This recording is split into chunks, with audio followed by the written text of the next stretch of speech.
ఉస్మానియా యూనివర్సిటీలో ఎన్ఎస్యు 50వ ఆవిర్భావ దినోత్సవ వేడుకలు ఘనంగా జరిగాయి. ఓయూ ఆర్ట్స్ కాలేజీ ఆవరణలో జెండాను ఆవిష్కరించారు నేతలు. తర్వాత రక్తదాన శిబిరాన్ని ఏర్పాటు చేశారు. విద్యార్థుల సమస్యల కోసం నిరంతరం ఎన్ఎస్యు ఫైట్ చేస్తుందని అన్నారు. విద్యార్థుల ఇబ్బందులను ప్రభుత్వం దృష్టికి తీసుకువెళ్తామని అన్నారు.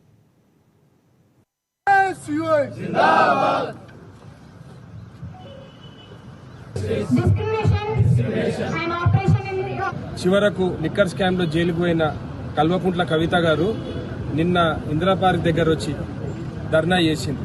ఆ స్థలం గత 10 సంవత్సరాల నుంచి బ్యాన్ లో ఉంది.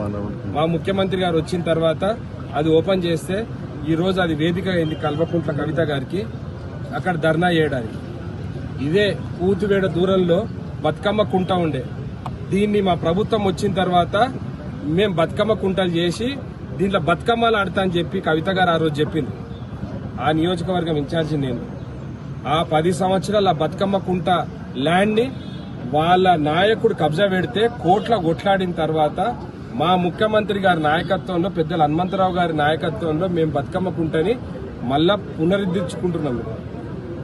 ఇదే విధంగా కవిత గారు ఇవాళ ఎన్నెన్నో మాటలు మాట్లాడుతున్న వచ్చి అంత హాస్యాస్పదం అంటే గత 10 సంవత్సరాలు వాళ్ళ నాయననే కదా ముఖ్యమంత్రి ఉండే. ఆ 10 సంవత్సరాల నుంచి కవిత గారు ఏం చేసిందని నేను అడుగుతున్నాను. వాళ్ళ నాయన ఉన్నప్పుడు ఒక విగ్రహం తీసుకుపోయి సెక్రటేరియట్లో, అసెంబ్లీలను, లేకపోతే వాళ్ళ ప్రగతి భవన్లను కూడా పెట్టుకోవచ్చు కదా.